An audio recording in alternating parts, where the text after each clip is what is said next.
Yo, selamat datang di Quenty Tech. Apa kabar kalian semua? Semoga masih baik-baik saja. Karena ini sudah mendekati bulan Ramadan, sebaiknya kita selaku umat Islam menjaga kesehatan agar pas puasa nanti bisa dilewati tanpa hambatan. Tapi kalau godaan es dugan di pinggir jalan, ya sudah sih. Jadi di video kali ini kita akan merakit PC dengan budget 3 jutaan, yang dimana dengan budget segitu PC ini bisa untuk gaming, streaming, dan juga editing. Sebenarnya ini adalah rakitan yang pernah kita buat di tahun lalu. Cuman kan setelah setahun ini apakah harganya masih sama seperti setahun yang lalu atau malah nggak ada perubahan? Dan gak usah banyak ngomong lagi, langsung aja kita ke inti dari video ini.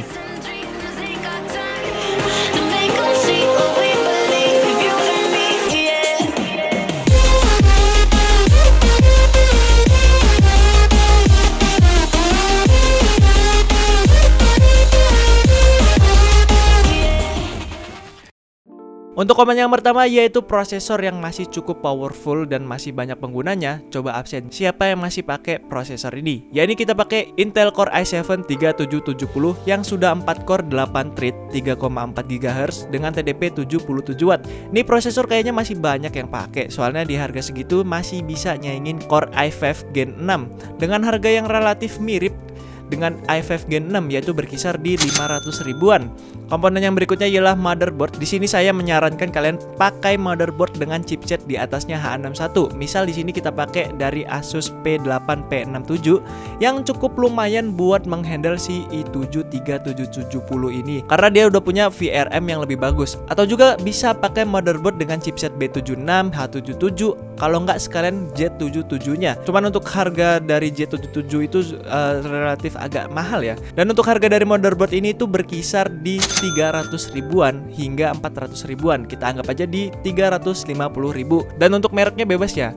Mau Asus, Gigabyte, ASRock, ECS, Biostar pun nggak masalah. Saya nggak menyarankan kalian pakai motherboard rebranding walaupun dia pakai chipset B75, tapi kan VRM-nya kurang aja gitu. Ditambah lagi kalau pakai motherboard yang bagusan tuh slot RAM-nya ada 4, jadi kedepannya masih bisa di-upgrade lagi. Dan untuk pendingin dari prosesornya saya nggak menyarankan pakai yang standaran, soalnya seri i7 tuh lumayan panas. Maka dari itu di sini kita pakai CPU cooler dari Jonsbo CR1200 yang udah ada nyala-nyala RGB-nya biar kelihatan gaming gitu kan, nggak RGB nggak geming. Buat harganya ini berkisar di Rp115.000. Lanjut ke RAM-nya. Di sini kita pakai RAM berkapasitas 16 GB atau 2x8 GB DDR3 1600 MHz. Itu per kepingnya dihargai berkisar di 70.000. Jadi kalau mau beli 2 jadinya 140.000. 16 GB cukup lah buat kebutuhan gaming aja. Kecuali kalau buat streaming, nah tuh baru di-upgrade lagi minimal ya 32 atau ya 3x8 GB gitu kan. Lalu untuk storage-nya di sini kita pakai 2 kombinasi SSD dan juga hard disk ya seperti biasa. Untuk SSD-nya kita pakai SSD dari DST dengan kapasitas 128 GB yang akan digunakan sebagai OS Windows biar makin ngebut saat booting dan juga buka aplikasi. Tapi saya saranin pakai merek Vygen aja, soalnya lebih murah dan garansinya terpercaya. Itu harganya berkisar di 120 ribuan. Dan untuk hard disknya di sini kita pakai hard disk berkapasitas 1 TB yang akan kita gunakan sebagai secondary storage maupun untuk ngisi game-game yang ukuran segede utang negara Konoha. Waduh. Dan untuk harganya ini berkisar di 175 ribuan. Next yaitu PSU. Untuk rakitan kali ini kita pakai PSU bekasan dari Enermac NAXN 500 watt yang udah 80 plus bronze. Buat harganya itu berkisar di 250.000 hingga 350.000. Tapi tetap saya saranin kalian ngambil PSU yang baru aja, soalnya ada garansi biar makin aman, yaitu dari PC Cooler KF 450 watt. Itu harganya berkisar di 400.000. Berikutnya yaitu VGA biar bisa buat gaming. Ini komponen paling wajib sih buat main GTA 5 rata kanan. Yaitu kita pakai VGA dari Nvidia GTX 1050 Ti 4 GB 128 bit DDR5 dengan pin konektor 1x6 pin. Jadi memang disaranin pakai PSU yang bagus, nggak disaranin pakai PSU yang abal-abal atau ya copotan casing gitu kan. Ya minimal udah bersertifikasi 80 plus. 450 watt udah lebih dari cukup lah. Soalnya TDP dari VGA ini cukup irit, yaitu hanya 75 watt aja. Dan untuk harga dari VGA ini sepertinya dari setahun yang lalu masih segitu-segitu aja, yaitu berkisar di 1 jutaan hingga 1,5 jutaan. Ya kita anggap aja di harga 1.249.000. Yang terakhir yaitu casing sebagai pemercantik PC kalian biar kelihatan PC ini itu PC gaming. Jadi kali ini kita pakai casing dari Raptor Black Strike yang sudah include 3 fan. BTW ini casing muat untuk motherboard ukuran ATX. Jangan sampai kalian beli casing yang ukuran MATX atau lebih kecil lagi. Sedangkan motherboard yang dipakai itu ukurannya ATX. Udah jelas nggak bakal muat tuh. Tapi kalau dipakai casing ini udah pasti muat karena ukurannya ATX. Dan untuk harga dari casing ini itu berkisar di Rp319.000. Nah, jadi itu dia komponen yang kita gunakan pada rakitan kali ini dengan rata-rata komponen yang dipakai itu bekasan. Kayak prosesor, motherboard, VGA, dan juga PSU maupun harddisk itu kita pakai yang bekasan. Buat mereknya juga nggak harus merek yang sama, yang penting tipenya sama. Dengan total harga keseluruhan dari rakitan ini yaitu Rp3.383.000. Dan itu pun harganya bisa berubah-ubah, bisa naik, bisa juga turun. Jika kita bandingkan harganya dengan rakitan setahun yang lalu itu selisih harganya cuma Rp275.000.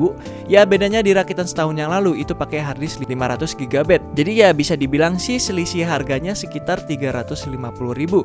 Cuman bedanya di rakitan kali ini saya merekomendasikan pakai PSU baru. Buat selisih harganya sih memang terlihat beberapa komponen inti itu lumayan turun kayak prosesor, motherboard, RAM, juga VGA. Walaupun turunnya nggak terlalu signifikan, bahkan beberapa komponen itu juga ada yang naik kayak SSD dan juga CPU cooler.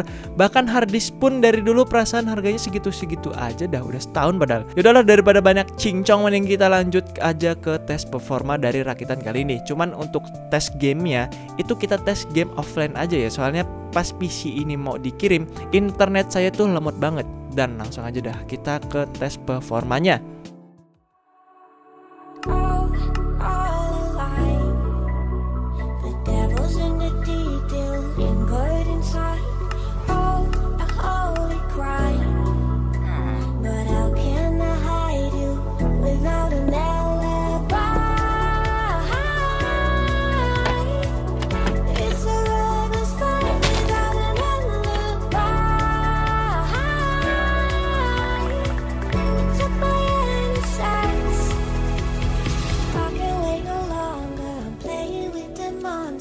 Everything that brought me alive, though we're all like monsters, playing with the monsters. They brought me alive, but got no alibi. It's a road that's far without an alibi. Took my hands without an alibi.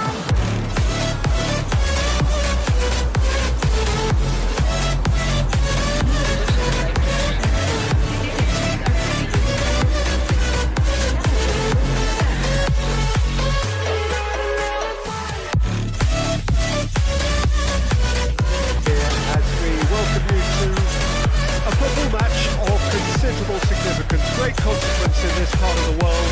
We've been talking about this one for a while and they have rolled up to it in fantastic numbers. You should have seen the roads outside the ground in the hour or two leading up to it. It had, and begin it will any second now. This is one of the great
Nah, jadi itu dia performa dari rakitan kali ini. Gimana menurut kalian? Menurut saya sih ini udah lebih dari cukup buat gaming, ngedit maupun streaming di 1080p 60 fps. Soalnya GTX 1050 Ti itu punya encoding yang udah lumayan cukup mumpuni. Buat gaming pun bisa di rata kanan kayak game GTA 5 misalnya. Cuman kalau untuk game kayak God of War atau RDR2 sebaiknya di settingan low aja deh, biar FPS-nya enak dilihat di mata. Jangan pula kalian sebut 5 FPS itu playable.